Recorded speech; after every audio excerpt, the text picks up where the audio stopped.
ನನಗೆ ಒಬ್ಬರು ಮೆಸೇಜ್ ಹಾಕಿದ್ರು, ಏನು ಅಂದರೆ UPSC ಕೋಚಿಂಗ್ ಮೆಟೀರಿಯಲ್ಸ್ ಬೆಸ್ಟಾ ಅಥವಾ NCERT ಬೆಸ್ಟಾ? ಅಂದರೆ NCERT ಬದಲು ಸ್ವಲ್ಪ ಮೆಟೀರಿಯಲ್ಸ್ ಬರ್ತವೆ. ಫಾರ್ ಎಕ್ಸಾಂಪಲ್ ಓನ್ಲಿ AS ಅಥವಾ ವಿಷನ್ IAS ಮತ್ತು ವಾಜಿರಾಮ್ ಅವ್ರದ್ದು ಸ್ವಲ್ಪ ಬುಕ್ಸ್ ಬರ್ತವೆ. ಅದು ಓದೋದು ಬೆಸ್ಟಾ ಅಥವಾ ಡೈರೆಕ್ಟಾಗಿ NCERT ಓದೋದು ಬೆಸ್ಟ್ ಅಂತ ಒಂದು ಮೆಸೇಜ್ ಹಾಕಿದ್ರು. ದೆನ್ ನಾನು ಕೇಳಿದರೆ ಆ ಬುಕ್ಕು ಅದು ಓದಬೇಕೋ ಇದು ಓದಬೇಕೋ ಅಂತ ಕೇಳಿದರೆ ಒಂದೇ ಸತಿಗೆ ಅದಕ್ಕೆ ಆನ್ಸರ್ ಮಾಡೋಕ್ಕಾಗಲ್ಲ. ಅದು ಯಾವುದು ಓದ್ತೀರಾ ಅದು ಮುಖ್ಯ ಅಲ್ಲ, ಯಾವ್ದನ್ನ ಜಾಸ್ತಿ ದಿನ ಓದ್ತೀರಾ ಅದು ಮುಖ್ಯ, ಮತ್ತು ಜಾಸ್ತಿ ಸತಿ ಓದ್ತೀರಾ ಅದು ಮುಖ್ಯ. NCERTನೇ ಸೆಲೆಕ್ಟ್ ಮಾಡಿದರೆ ನೀವು ನೀವು ಸೆಲೆಕ್ಟ್ ಆಗೋದು NCERT ಓದಿ. UPSC ಮೆಟೀರಿಯಲ್ಸ್ ಓದಿದರೆ ಅದು ಓದಿ, ಗೊತ್ತಾಯ್ತಾ? ಅದಕ್ಕೋಸ್ಕರ ನಾನು ಇದಕ್ಕೋಗಿ ಒಂದು ಸಪ್ರೇಟ್ ವೀಡಿಯೋನ ಯೂಟ್ಯೂಬಲ್ಲಿ ಮಾಡಿದ್ದೀನಿ. ಯಾವ ಬುಕ್ಕ ಯಾವ ಥರ ಮತ್ತು ಯಾವ ಥರ ಓದಿದರೆ ನಿಮಗೆ ಬೆನಿಫಿಟ್ ಆಗುತ್ತೆ ಅಂತ, ಹೆಂಗೆ ಓದಿದರೆ ಬೆನಿಫಿಟ್ ಆಗುತ್ತೆ, ಮತ್ತು NCERT ಸ್ಟಾರ್ಟ್ ಮಾಡಿದ್ರೆ ಯಾವ ಥರ ಸ್ಟಾರ್ಟ್ ಮಾಡಬೇಕು ಅಂತ.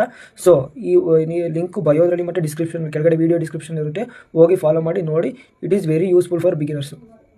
UPSCಗೆ ರೆಡಿ ಆಗ್ತಿದ್ದು ಇನ್ಫಾರ್ಮೇಷನ್ ಗೊತ್ತಾಗ್ತಿಲ್ಲ, NCERT ಯಾವ ಥರ ಓದಬೇಕು ಎಲ್ಲ ಇನ್ಫಾರ್ಮೇಷನ್ಗೂ ನಾನು GG ಬ್ರದರ್ಸ್ ಅಂತ ಒಂದು ಯೂಟ್ಯೂಬ್ ಚಾನಲ್ ಇದೆ, ಅಲ್ಲಿ ಹೋಗಿ ಫಾಲೋ ಮಾಡಿ. ಲಿಂಕ್ ಇನ್ ಡಿಸ್ಕ್ರಿಪ್ಷನ್ ಅಥವಾ ಇನ್ಸ್ಟಾಗ್ರಾಮಲ್ಲಿ ಬಯೋ ಸಿಗುತ್ತೆ.